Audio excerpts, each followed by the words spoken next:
You build automations that handle $10,000 a month in client revenue.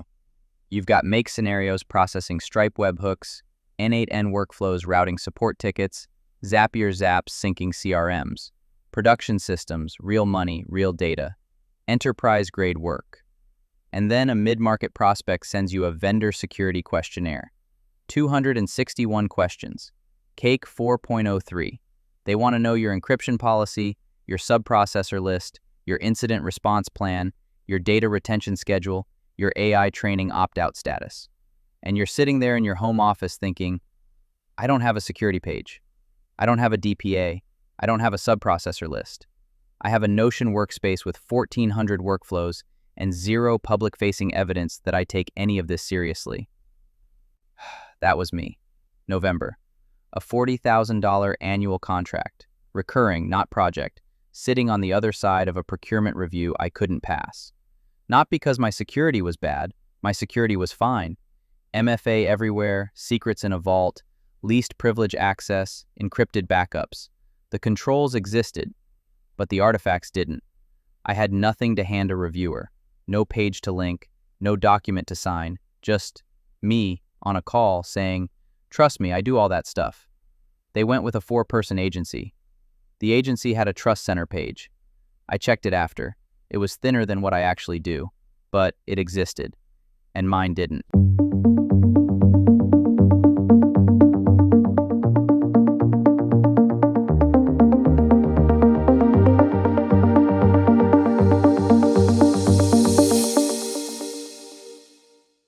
If you're selling automation services to anyone bigger than a 10-person startup and you don't have a public trust surface, a security page, a subprocessor register, a signable DPA, you are losing deals you never hear about.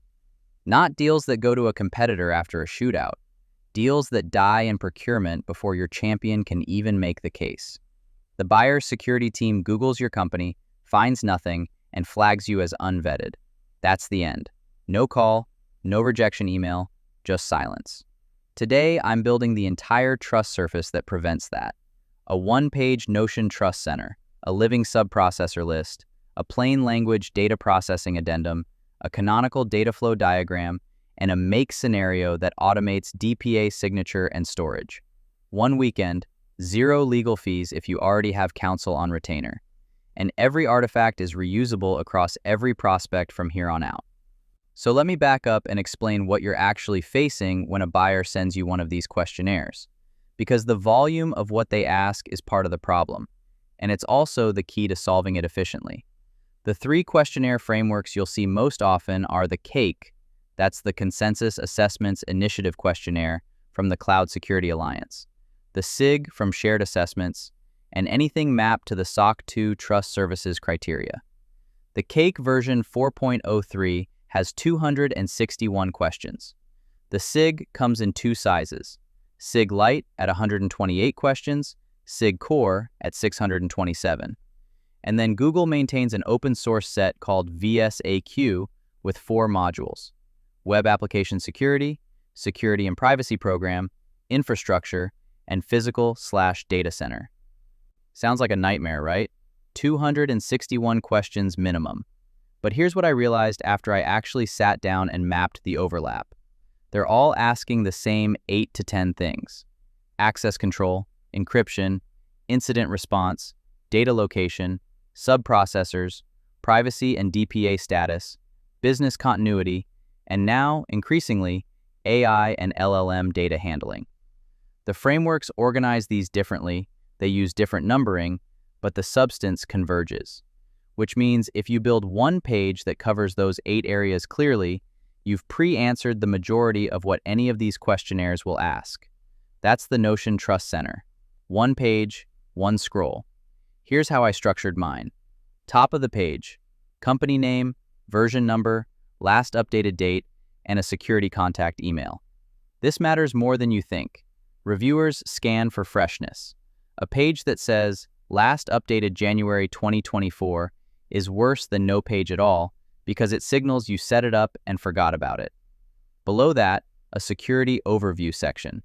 This is where you state your access control policy: SSO, MFA, least privilege, quarterly access reviews. Your encryption posture, at rest and in transit, with the specifics. AES 256 via your cloud provider, TLS 1.2 or higher. Your secrets management, where you store API keys, how often you rotate them, how production access works. Logging and monitoring, where your logs go, how long you retain them, what triggers an alert. And change management, Git-based, CI/CD with required review, emergency change procedure. Now, I want to be honest about something. If you're a solo operator, some of these controls are simpler than they sound. Your access control policy might be, I'm the only person with access, I use MFA on everything, and I review my own access quarterly. That's fine. Write it down. The point is not to pretend you're a 50-person security team. The point is to document what you actually do, clearly, so a reviewer can see it and check the box. Next section, data location and retention. Primary region, failover region if you have one, backup frequency, retention periods, and your RPO and RTO targets. If you don't know those acronyms, recovery point objective is how much data you can afford to lose. Recovery time objective is how long you can be down. For most solo automation shops, honest numbers here are something like RPO of 24 hours, RTO of 48 hours. Don't overpromise. Write what's real. Then incident response and business continuity. How you detect incidents, how fast you notify. The standard is 72 hours for material incidents. And your continuity plan. Can you operate in a reduced mode? For how long? When did you last test recovery? This is the section that didn't exist 2 years ago and now shows up in almost every questionnaire I receive. AI and LLM data handling. Buyers want to know 3 things. Which AI providers are you using? Is their data being used to train models? And how long are prompts and outputs retained? Here's what I write, and you can adapt this nearly word for word. When AI is used, prompts and outputs are processed via, and then name your provider, API with 0 data retention. Personally identifying fields are masked before transmission, and outputs are stored in our system under the client's workspace. That sentence does a lot of work. It names the provider, it confirms 0 data retention, which OpenAI calls ZDR, and it's a real setting you can enable on their API. It confirms you're masking PII before it hits the model, and it tells the reviewer where outputs live. If you want an external governance reference to point to, ISO IEC 42001 is the first global standard for AI management systems. You don't need to be certified, but you can say, we align our AI governance practices with ISO IEC 42001 and link to it. That gives a reviewer something to anchor on. The EDPB, the European Data Protection Board, actually published a harmonized DPIA template on April 14th of this year. It's open for consultation through June 9th. Why does that matter to you? Because the section headings in that template are becoming the de facto structure that privacy reviewers expect to see. Reed Smith, the law firm, called it a milestone toward consistent GDPR practice. If your trust center mirrors those section headings, data processing details, categories of data subjects, retention, transfer mechanisms, you're speaking the reviewer's language before they even open the questionnaire. Below the trust center, you need a living subprocessor list. Not a static paragraph, a Notion database. Columns for vendor name, purpose, whether they touch customer data, data categories, region, transfer mechanism, DPA link, security page link, last reviewed date, and status. Here's an example row. PandaDoc.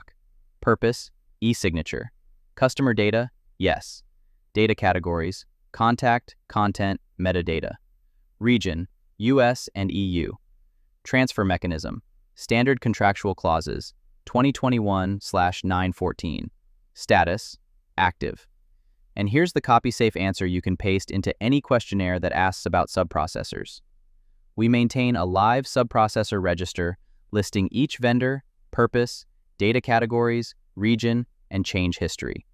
Customers are notified of material changes at least 30 days in advance. That's one sentence, and it answers about 15 questions across the CAIQ and SIG. Because the question isn't really, who are your subprocessors? The question is, Do you have a system for tracking and communicating changes to your subprocessors? The register is the system. The sentence is the proof. Notion themselves publish a subprocessor list in exactly this format. Zapier's DPA incorporates their subprocessor list by reference. You're not inventing a pattern here. You're copying what the tools you already use are doing. The last visual artifact is a canonical data flow diagram. One diagram that shows how client data moves through your stack. Client submits via form or email. Intake system receives it. Make scenario processes it. PII gets masked before it hits the AI provider. Documents get created in PandaDoc. Signed PDFs get stored in Google Drive. Records get written to Notion. Notion doesn't render mermaid diagrams natively, so you'll need to export this as a PNG from whatever diagramming tool you use and embed the image. Under the diagram, list your data categories: contact data, content, metadata, with the purpose and retention period for each. That's your data flow section done. Now, the DPA, the data processing addendum. This is where I need to say something clearly. I am not a lawyer. What I'm about to walk through is a starter template. You need counsel to review it before you send it to a client. Do not skip that step. With that said, the structure of a DPA is not mysterious. It covers subject matter and duration, roles and instructions, you're the processor, they're the controller, confidentiality, security measures, subprocessors, data subject rights, incident notification, return and deletion, international transfers, and audit rights. The IAPP, the International Association of Privacy Professionals, publishes a sample DPA structure that you can adapt. The EU standard contractual clauses from 2021/914 handle the international transfer piece. What I did is take that structure, write it in plain language, not legalese, and turn it into a PandaDoc template with fill-in fields. Client name, effective date, company name, notice email. Variables that auto-populate when the scenario fires. And that's where the automation comes in. Here's the make scenario. Trigger. A new row appears in my client ops database in Notion with the status DPA send. That kicks off the scenario. First module, a throttle. This is important. PandaDoc Sandbox API limits you to 10 requests per minute per endpoint. Production limits aren't publicly documented with exact numbers, so I stay conservative. 6 calls per minute max. Second module. PandaDoc creates the document from my template, populating the variables. Third module. PandaDoc sends it to the client's email for signature. Fourth, I upsert the document context, doc ID, client name, and item potency key into a make data store. That prevents duplicate sends if the scenario retries. Oh, and this is a gotcha I hit. PandaDoc sets an X-frame options header to same origin on their app URLs, which means if you try to embed a live PandaDoc document inside Notion using an iframe or Notion's embed block, it will fail. You'll get a failed to load error. Don't waste an hour debugging that like I did. Instead, link to the PandaDoc document or wait for the signed PDF and embed that using Notion's PDF block. So, the client signs. PandaDoc fires a webhook on document completion. PandaDoc retries failed webhook deliveries 3 times with exponential backoff, which is solid. Make catches the webhook, and Make can handle up to 300 incoming webhook requests per 10-second interval, so you're not going to hit a bottleneck there unless you're somehow sending hundreds of DPAs simultaneously. The scenario downloads the signed PDF, uploads it to a specific Google Drive folder, organized by client name, and then updates the Notion client ops row with the status signed, the drive link, the PandaDoc doc ID, and the timestamp. Optionally, it appends a line to a changelog. DPA signed by client name on date. Total modules in the scenario, 9. Total time to set up once you have the PandaDoc template ready, roughly 45 minutes. And from that point forward, every new client DPA is triggered by changing a status field in Notion. No email drafting, no attachment hunting, no did they sign it yet follow-ups. Now, I'd be lying if I told you this solves everything. It doesn't. And I want to be direct about the limits. Some enterprises will still require a SOC 2 Type 2 report. Some will require a completed CAIQ or full SIG Core, all 627 questions. Some will want a pen test report from a third-party firm.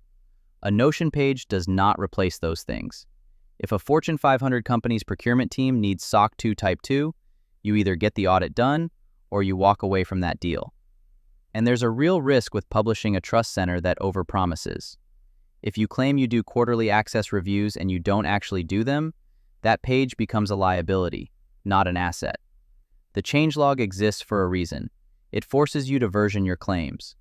When you change a subprocessor, you log it. When you update a control, you log it.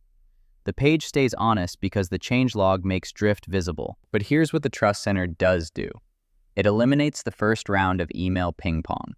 Instead of a procurement analyst sending you 14 questions by email and waiting 3 days for answers, they open your Trust Center, see that you've addressed their core concerns, and either check the box or send you a shorter, more targeted follow-up.